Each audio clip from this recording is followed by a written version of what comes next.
Anyway, so we made the teams, and then basically just like all decisions were made by us or just like the different teams. And then and sometimes it was like, okay, do we need to do this grow? And one thing that I think is interesting just about like leader treks trips that I wasn't expecting was just all the things that we learned were that was super interesting. But one thing, like, I guess one of the biggest things that I learned that I thought was super important was to be, which obviously, of course, is about leadership. I mean, it's a leader trek trip.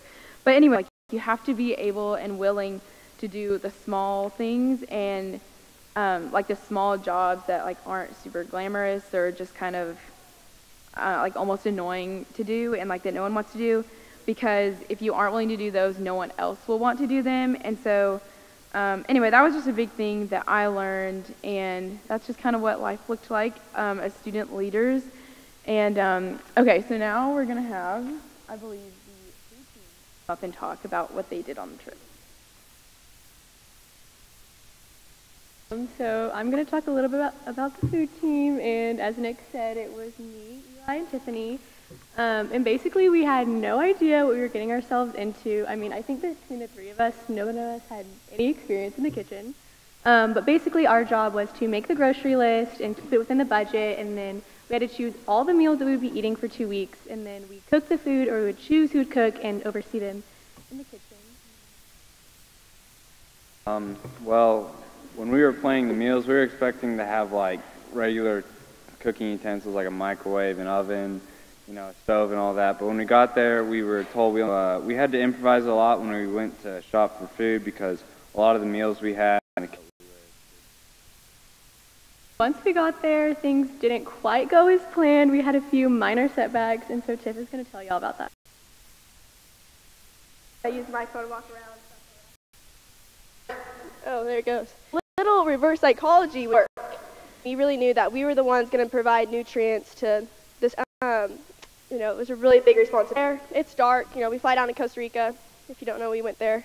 And we get there, it's dark, it's kind of drizzling outside. We can't really see anything. What we do see, it's beautiful. So, you know, we're there. And he's like, hey, my name's Jace. We're like, hey, nice to meet you. And he takes us to, you know, we're starving at this point. He takes us to Walmart for the Walmart buffet. I don't know why, but he took us to Walmart. I don't know. Anyways, it was kind of weird. So we get there, and after we eat the Walmart buffet, which was kind of weird, kind of good in a weird way, we eat the buffet, and then after we eat, we divide up into groups, right? And being the good food team that me, Gracie, and Eli were, we already had and the milk and the cereal with me, Gracie, and Eli, because, you know, we're important people and we knew what to get. Also, for instance, vice versa, we had the least important food, like the crackers and the granola bars and the fruit snacks with, like, Christopher and Zach, because, you know, yeah. So, shopping, and we get our stuff. Not even 2 minutes and 30 seconds in. Our first basket's already full to the brim, already full. And so we look over, looking at some eggs, just looking at some eggs. And so we push the cart to Nick, and we're like, hey, Nick, go put this to the back to the front of the store, sorry, because, you know, this has all of our meat for the entire week. This is really important basket of food, right? So we give it to Nick, and he's like, hey, I got this, guys. I can do this. Don't you worry about a thing. I got this. So, we continue to shop, but we're all good. And hours later, and we arrive to the place we're staying at, and we're getting in the kitchen. Kitchen is very, very small, but we get there. We get in the kitchen, and all the meat. Where is it? Where's it at? So we're thinking, we're tracing our steps. Well, where was that first card for the bags? Every nook, every cranny, everywhere. Nowhere to be found. So we're thinking about it. Keep thinking. The person that lost the cart shall remain nameless. It does not matter how it got lost. Well, it was Nick. But it's okay. It's okay. You know, it's okay.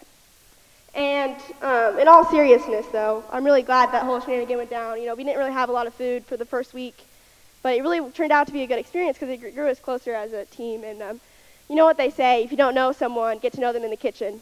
And so I really got to know them. I got to know my whole team in the kitchen. And it was really just a great experience, and I wouldn't trade being on the food team for the whole world. So thank you for your time.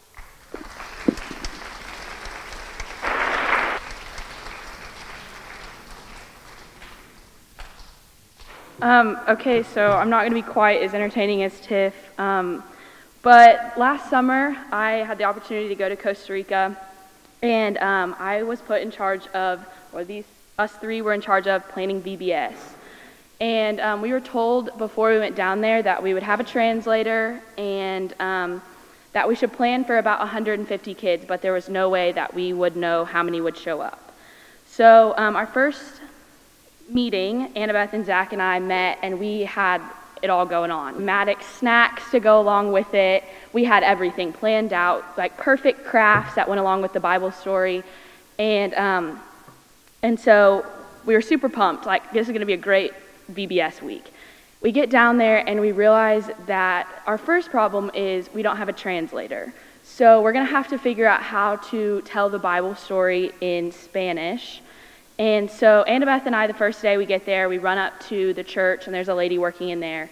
And we ask her for a Bible, and she hands us one that I don't know how this happened. Well, I do know. God provided a Bible that was half in Spanish and half in English. And so we would have one person read in Spanish while I followed along in English and would like direct the play behind me while the kids would watch. And so we got through the first day of VBS, or the first Monday we were there, was basically just a planning day. So we got to the VBS site and told the rest of the team what we would be doing for the rest of the week. And we planned for 150, and I think the most that showed up was about 25-ish. So we had like lots of extra cookies and stuff, and it just like really taught me that I like thought I had it. It was a great VBS week, but I thought it was going to go just exactly how I had planned. And in reality, that it's not at all how it went planned. But the Lord still taught me that He would provide no matter what. The first 3 days, we just entertained the kids pretty much and would just play with them. And we shared the Bible story and did crafts with them. But we just tried to fill 2 hours with just playing with them. And like Janie said, after everything on a Leader Treks trip, you evaluate. And so after the third day, we evaluated how we had been doing with VBS. And Chase challenged us that whenever we left on Friday, that it wouldn't just be babysitting, and that these kids would know Jesus, not just by the way that we interacted with them, but because we told them. And so, like, we can probably all say that like evaluating everything we did kind of got annoying, and my heart was definitely hard at the beginning because I was like, okay, like we're doing the best we can. We don't have a translator, but the fourth day of VBS looked drastically different than the first 3 days. Our team decided that we were going to, be intentional with our conversations and to make sure those kids knew that they were loved by Jesus and by us, and we just like accepted the challenge and made the fourth day of VBS look a lot different than the first three. And so that's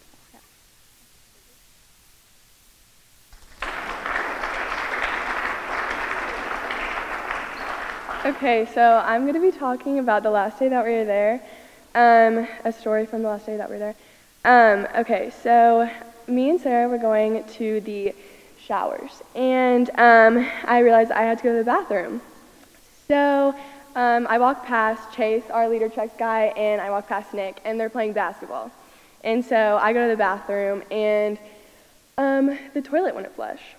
So I'm like, oh my gosh, like I clogged the toilet. I'm like, this is so embarrassing. Like, I can't believe this happened. So me and Sarah go and grab the plunger.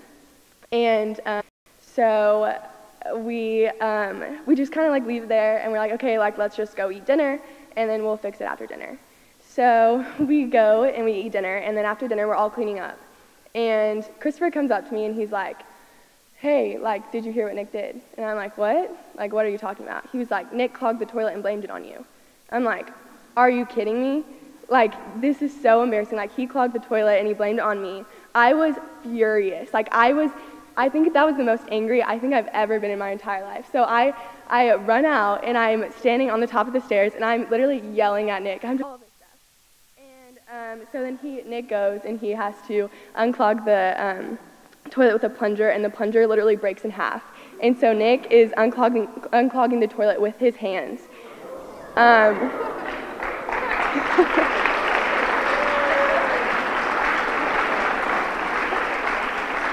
So I would say what God taught me is that if you ever clog the toilet, don't blame it on someone else. And next is Cooper.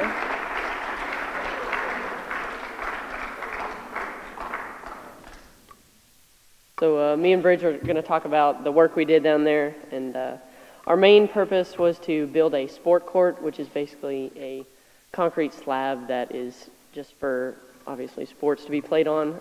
They love playing soccer down there, just like all the other countries around the world do, except for America. And so this was primarily for the kids in the community to play, and it was just the adults' basketball court and then dirt behind it. And they're telling us that we have to level out the dirt back behind it for the concrete to be poured on top of it. And we're like, we have no idea where to put it and how to put it in there. And it was hard to translate back and forth. We managed to do it. And so for the first week, we had to level out the dirt, and in spots there was, we had to take out a lot of dirt, and in other spots we had to add some dirt, so it was hard to figure out how to get it perfect. And so one side was like really rocky when we were digging it out, so we'd use the pickaxes, which aren't quite up to the American standard of tools and quality. And so that was very difficult to do that, of course. And then on the other side, there was lots of trash. And we kept finding all kinds of stuff. Oh man, there was all kinds of stuff. Metal and literally bags of trash from like somebody's kitchen trash can. And as we were digging in one corner, we started digging up a tire, we thought. And we only had to take out about a couple inches to get it down to what we needed, but we could never cut the tire, so we just had to dig the whole thing up. And it was a good couple hours of digging that thing up before we actually got it out. You'll see pictures of that, I'm sure, in the video. And so for the second week after we got it all leveled out, we had to pour the concrete, and we had to pour it in strips, 3 different strips. They were about 3 meters wide by 15 meters long, which is just about 3 yards by 15 yards in American standards. And so it was kind of a chore getting that done. We had to mix the concrete, and Bridge was the one managing that. He did a great job of that, but there's no cement trucks that pull up and dump out all the cement right there. So it was a lot of work, a lot of manual labor, but we got it done somehow. So kind of the process of pouring that was laying the frames, mixing the concrete, and then we had to wheelbarrow it over to the spots where we wanted it. We had to, it's called screeding the cement, which is basically smoothing it out to get it to what we want it to be. And then after it dried for a couple hours, we had to come back and rub it down with these pads to give it a slight texture so it's not slippery when it gets wet. And as we were pouring the cement those 3 days, that was the only 3 days when we were working that it didn't rain. And that was purely God's providence, and He was orchestrating His events to allow us to accomplish that work. And that's just one of the many ways that we saw God in the work we did. And I haven't told, me and Bridge didn't ever tell the team this, but Chase, our leader, told me and Bridge that the community down there only expected us to get half of the project done. But by God's work, we were able to finish the whole thing, and they were extremely thankful for that, and it was a lot of fun. I'm going to hand it off to Bridge now. Yeah.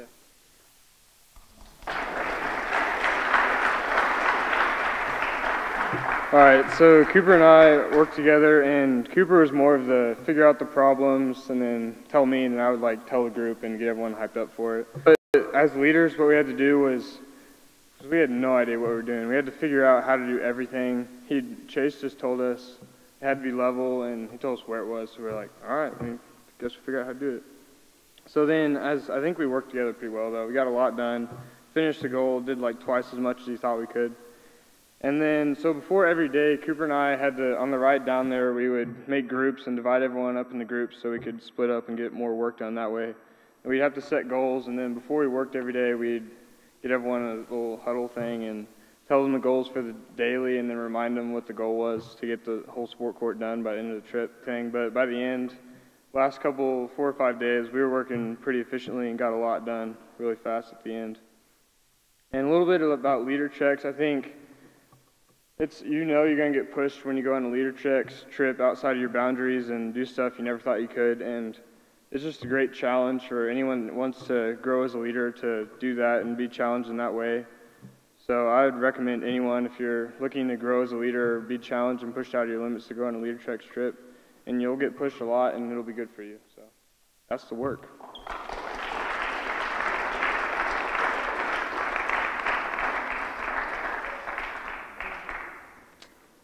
All right. Well, I got the privilege to talk about what I learned and what God showed me on this trip, and it's still showing me. First off, I was on the water team, and yes, it's as easy as it sounds, and yes, I was by myself.